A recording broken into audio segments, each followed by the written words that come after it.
Now, all Americans are also watching the terrifying wildfires that are ripping through parts of Southern California. The department will continue to stand ready to surge support as needed. That includes federal air assets that California can request to help fight the fire from the sky. And many U.S. military installations are in the area, and they have personnel and equipment that can also be used to fight this awful blaze. We stand with the people of California in this terrible time. Now, we've just wrapped up the 25th meeting of the Ukraine Defense Contact Group. And of course, that was my final time convening this contact group as Secretary of Defense. And I ended our session by challenging this history-making coalition to continue to support Ukraine. So I'd like to say a few words about that challenge, but I also want to take a few minutes to reflect on how far we've come. You know, throughout the day, I've been thinking back to our very first meeting here at Ramштайн. We gathered on April 26, 2022, nearly 1,000 days ago. The world was reeling from the shock of Putin's imperial aggression. The Kremlin had invaded the second largest country in Europe with the largest military in Europe. And Russian troops had just massacred Ukrainian civilians in Bucha. And many pundits said that Ukraine was doomed. But President Biden saw a way forward, paved by Ukrainian courage and allied commitment. And I came to Ramштайн after a secret visit to Ukraine with Secretary Blinken. We were in Kyiv during Orthodox Easter, and Ukrainian citizens were huddled in churches to pray, and Ukrainian leaders huddled in bunkers to plan. I heard directly from Ukraine's most senior leaders what it needed most, from President Zelensky on down. Now, in the days after Putin's all-out invasion, many countries were flooding Ukraine with ad hoc donations of ammo and other capabilities. But I knew that if Ukraine was to survive, we needed to coordinate that security assistance. And we needed to do so in a way that met the evolving nature of the fight. So I convened nations of goodwill right here at Ramштайн, and I carried with me the urgency that I heard in Kyiv just hours earlier. So I opened our hastily arranged first meeting by urging some 40 countries to build a common understanding of the situation in Ukraine. And today, this contact group provides more than a common understanding. It provides a common cause.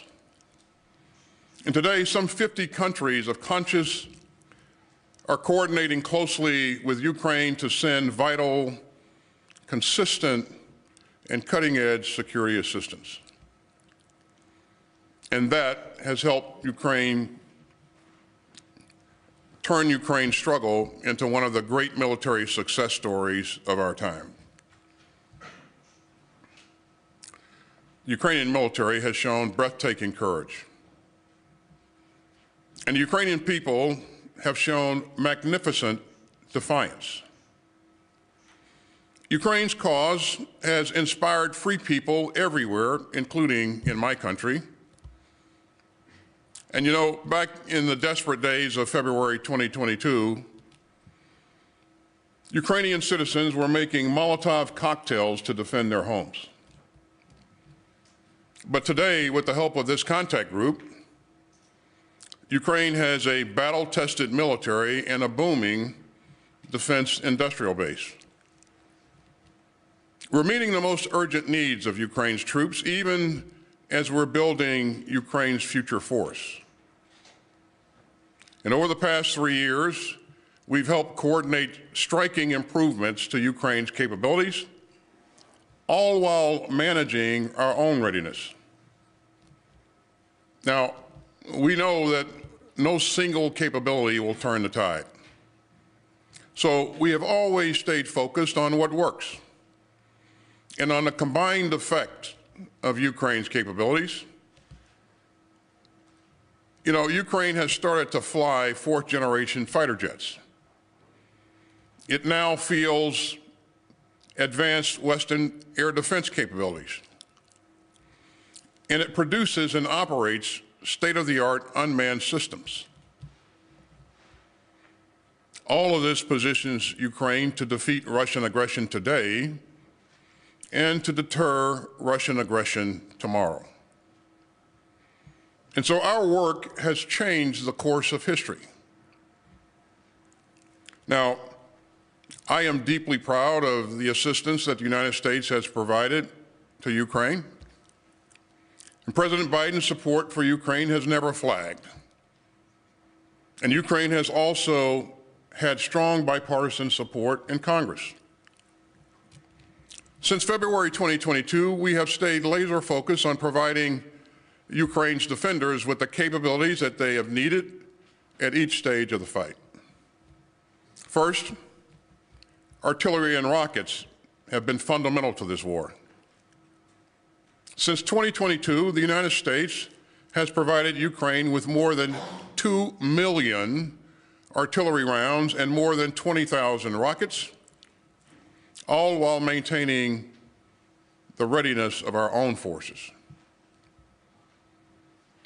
Second, we relentlessly pushed to provide Ukraine with air defense systems and missiles to defend its skies, its cities, and civilians.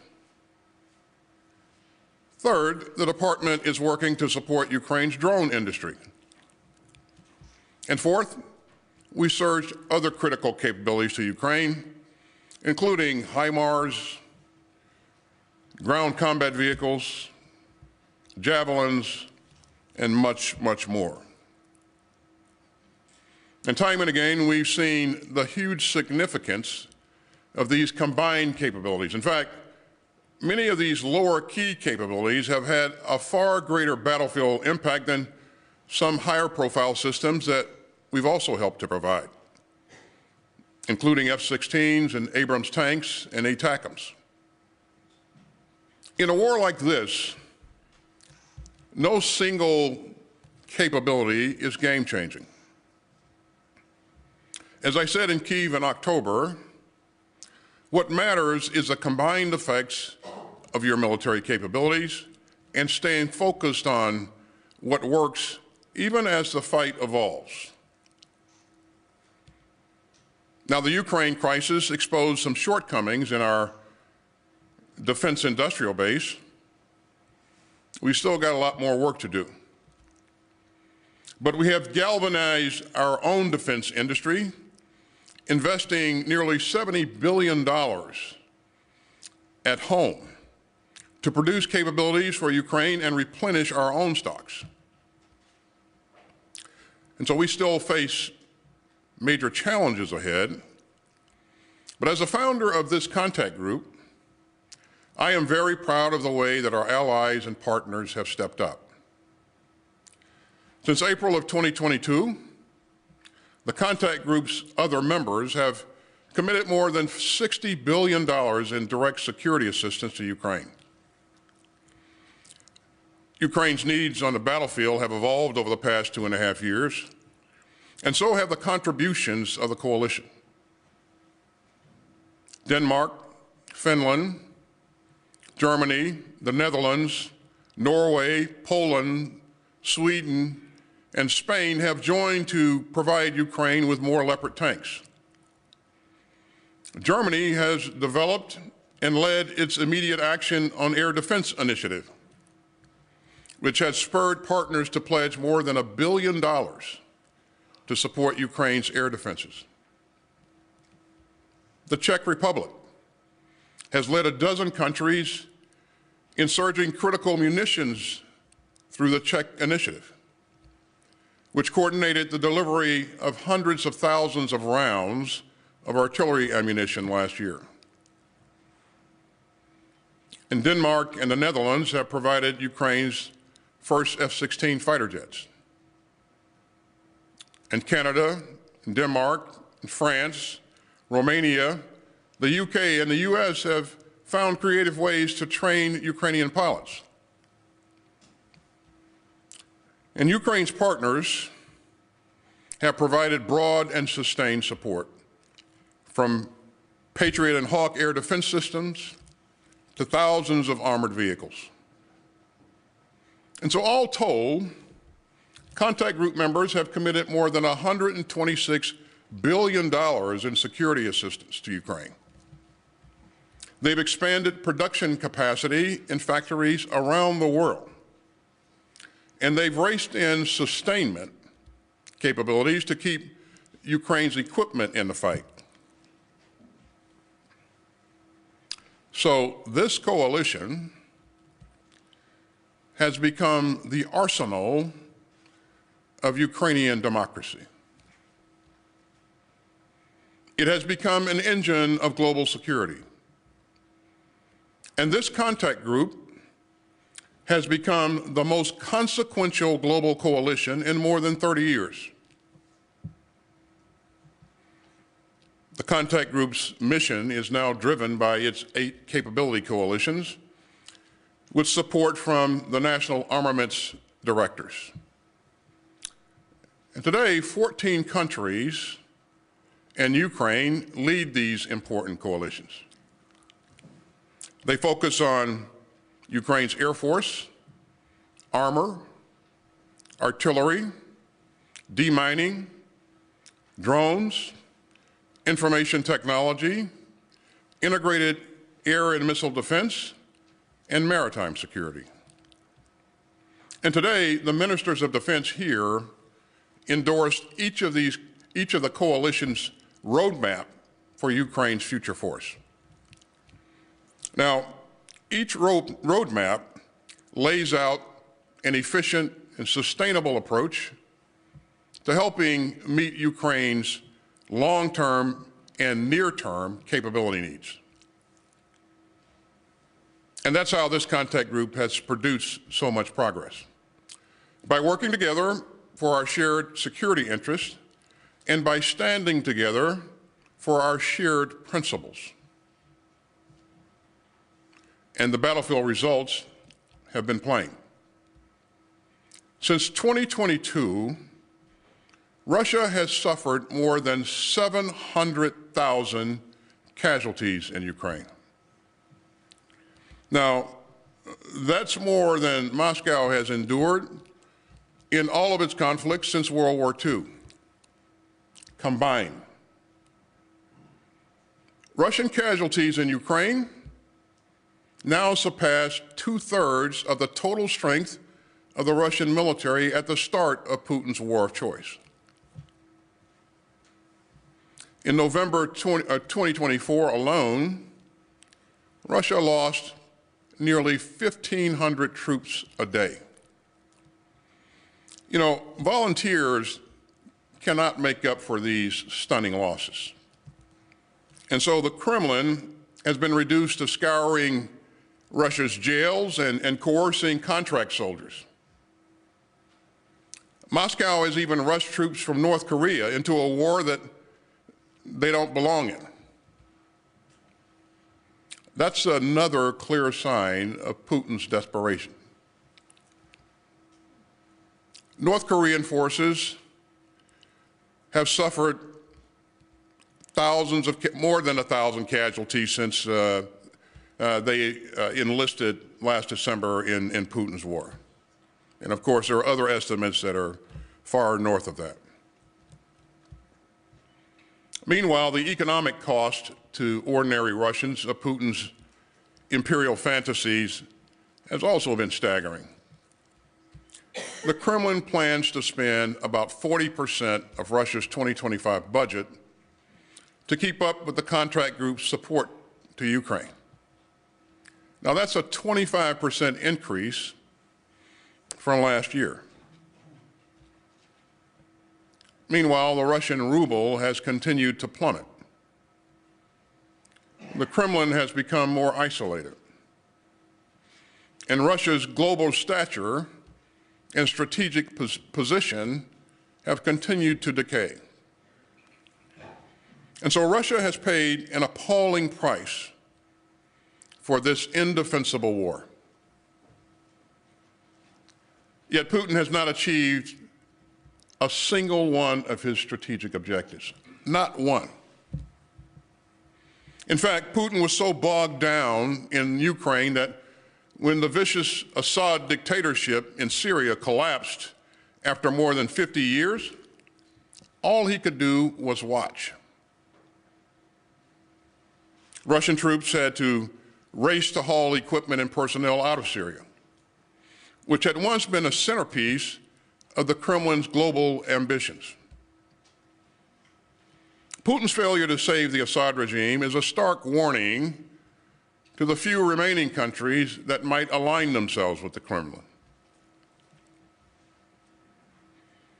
Now, I am deeply mindful of the anguish that Putin has inflicted on Ukraine.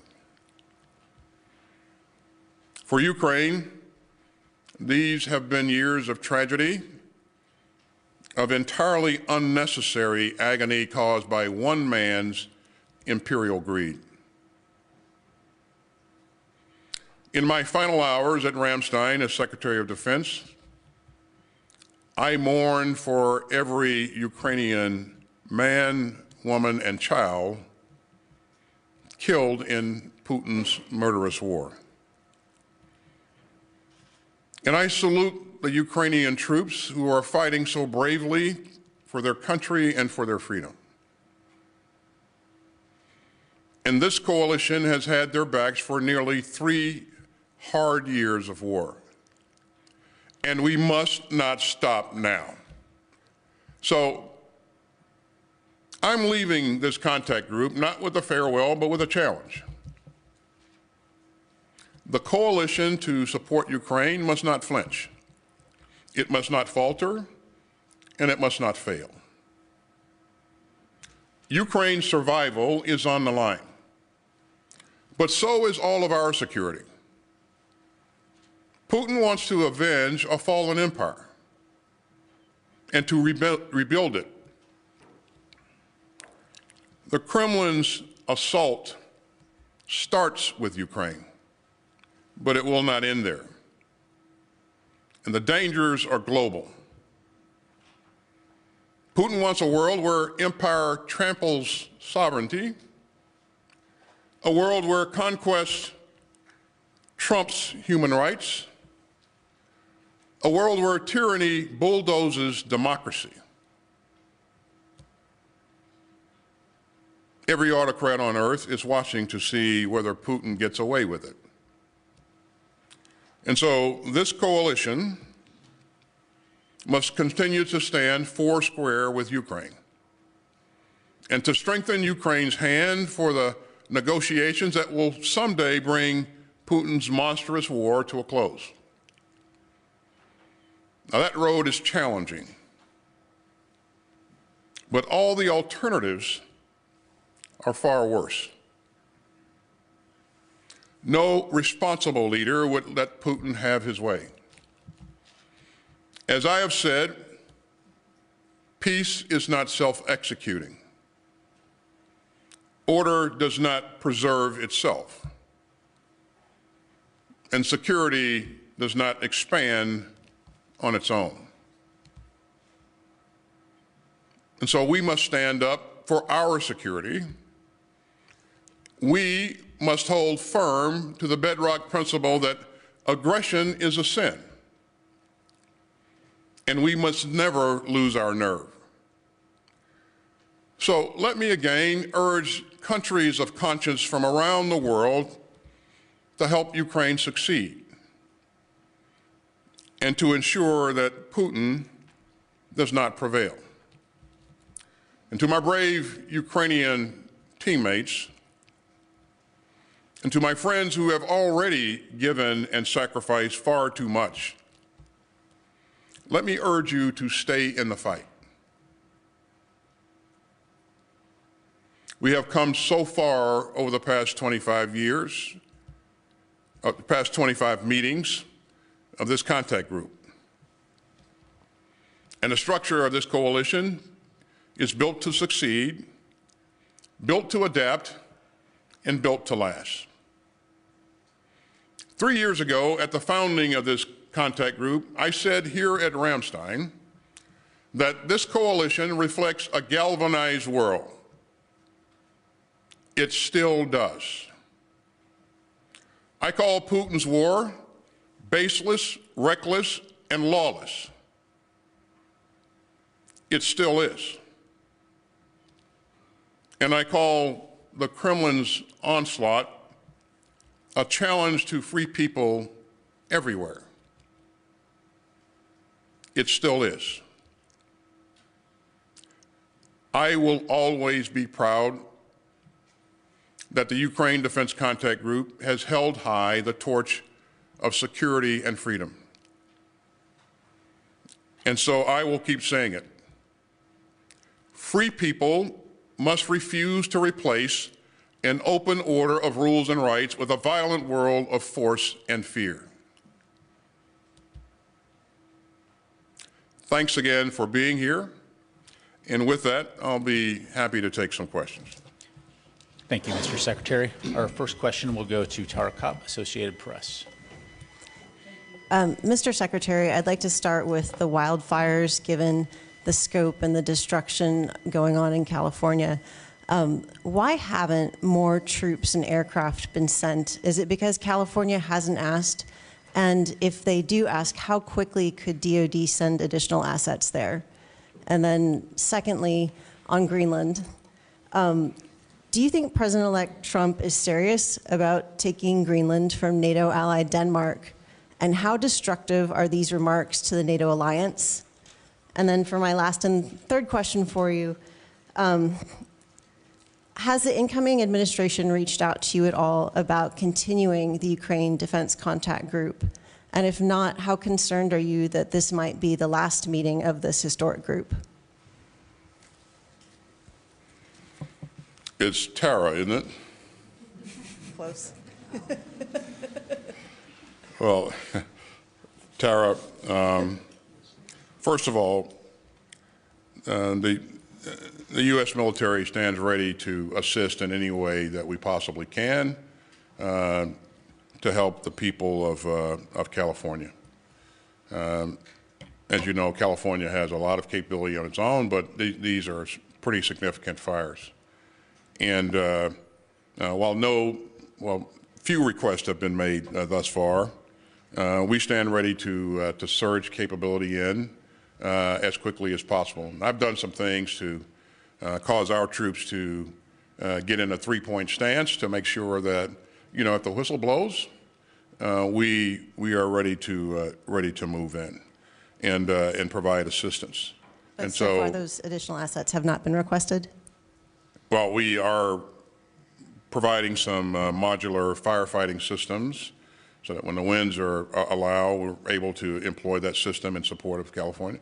But we have a lot more capacity, a lot more capability that can be requested, and so we're going to make sure that we remain closely linked to Director FEMA and the leadership in California to ensure that if they have a need, then we're ready to respond.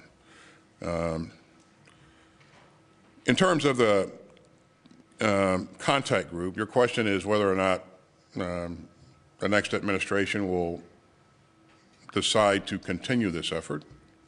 That is a decision that's, that's for the next administration to make, and I won't speculate on which direction they would go in. But what I will tell you, Tara, is that this is important to not only to Ukraine, but to the United States of America, to Europe, and to the entire world.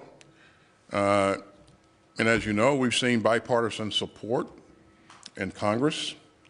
And, you know, I think that, again, it's up to the future administration to make their own decisions.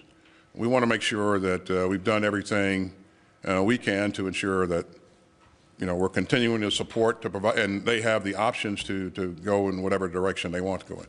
I'll also tell you that I heard from my colleagues here today in stereo, you know, a number of times that they really believe that this is important. And they really believe that this format has served us well. And so, you know, we'll see what happens. It's not the only format that can work, obviously, but they believe that this is important. So. And on Greenland, do you think Trump is serious about taking Greenland? I would defer that question to the president-elect. You know, I won't speculate on whether he's serious or not.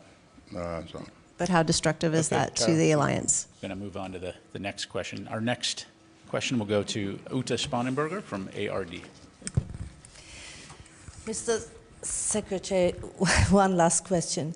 Looking back at 25 Ukraine group meetings, would more help have been possible, or did the group fall short because individual nations allowed themselves to be too intimidated by Putin's aggressiveness and nuclear threats? So, Uta, you just heard me say that Russia has experienced 700,000 casualties. And the war's not over. They will continue to experience more casualties going forward.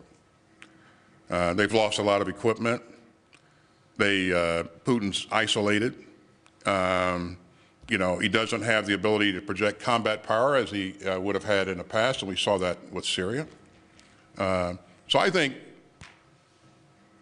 I would challenge as to whether or not Ukraine has fallen short. I think Russia is falling short. Those numbers of casualties, without accomplishing a single strategic objective, that's unthinkable. Unthinkable. So I think you know, this format and our ability to rush urgently needed security assistance into Ukraine has been quite remarkable. We've done that at a speed and volumes that have not been seen in the past. So I really applaud the work that the team has done together, but there's more to be done, and we clearly recognize that. And we're going to continue to do everything we can to help Ukraine for as long as we can. Thank you, sir. Our next question will go to Carla Babb, Voice of America. Hi, Mr. Secretary. Thank you so much for doing this. Since you mentioned the remarkable nature of what you've done the past 3 years, I want to focus on what happened today. And are the commitments and the roadmaps made today for Ukraine by the capability coalitions enough to give Ukraine the upper hand this year, or will it simply keep them in the fight? And then, since you mentioned the fall of Assad, on Russia's recent loss of its bases in Syria, has that affected Russia's ability to support its military presence in Africa and the Middle East? And then finally, the Justice Department has acted on behalf of the Pentagon in your final days in office to enforce plea deals in the 9/11 cases. Why is this so important to you? And is deferring justice to families who have been waiting more than 20 years in limbo potentially denying them justice? Carla, tell me what your first question was again. First one is about the capability coalition's commitments. Is it enough to give Ukraine the upper hand, or will it keep them in the fight? The capability coalitions, I think, are doing tremendous work to build the future force for Ukraine, even as countries continue to support Ukraine in the current fight in a very credible way. And so as we look at what the capability coalitions are doing, and when things come into play, when they become available in terms of capability, it is quite impressive. And, you know, what I've seen from countries that are part of these capability coalitions is that they are absolutely committed to working hard to ensure that that capability comes to life in a expedient time, matter of time. So I'm optimistic about what we're doing with the capability coalitions. I do believe that it will provide the means to continue to modernize Ukraine's military, which will help it accomplish other things in the future. And if you think back at where we were when we started, this fight started, it was a military based on Soviet equipment and you know, used a lot of Soviet doctrine. We are a long way from where we were then. So the final question out of the 8 questions that you had, Carla? Just 3 this time. Was regarding the Guantanamo Bay, a recent decision. I've stated where I am on this, and I haven't changed. And so we are in the process of appealing that ruling, and since we are appealing it, I don't have any comments to make on the issue. And then on the post-Assad, Russia, have you seen the loss of the bases in Syria affect its ability to conduct military operations in Africa and the Middle East?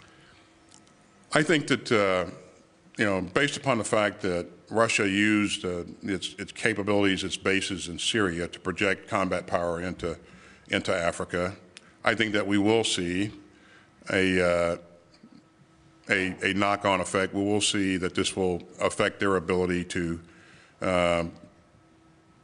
place capability into Africa as they have been in the past and sustain that capability. So yeah, I think it's going to have an effect. So. Our final question will go to Anselm Stern from ZDF. Thank you very much, Mr. Secretary. In a few days, Donald Trump will be president. Will the United States remain a reliable partner in NATO? And what do you expect from your successor as Secretary of Defense? Thank you. United States of America has always been a reliable partner. We will always be a reliable partner in the future. Just like any other country, you know, we have administrations change, and some policies change from time to time, but our values don't change. Our commitment to allies and partners doesn't change either. So in terms of what I would expect, that's irrelevant. The question is, what does his boss expect from him? And, you know, I've had a great boss that I've had the ability to engage frequently and been given the latitude to, you know, accomplish what needs to be accomplished. And so it's been a great experience for me. And I would hope that any future Secretary of Defense would enjoy that same kind of relationship. If you don't have that relationship, it's a very difficult job to do. But again, I've been blessed to work with, to be able to work with an incredible team in DOD, but also, you know, in the cabinet, especially the members of the National Security Council. It's all been very positive. It's all been a very positive experience. And that's a great thing, because if you look at the challenges that we've been faced with, we've had to manage multiple significant challenges simultaneously. We were able to do that because I think we had a very solid national security strategy. My boss continued to resource us in a way that allowed us to execute that strategy.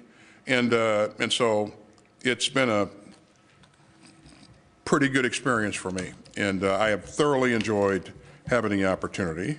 And I think if you look at where we are right now, our adversaries are weaker. Our relationships with our with our allies and partners are stronger. The economy is as strong as it's been in a long time. And so I think we're in pretty good shape. And Patrick, I think that's the last question. Thank you, Mr. Secretary. That was the last question. This concludes our press briefing, ladies and gentlemen. Thank you for joining us today. All right. Thanks, everybody.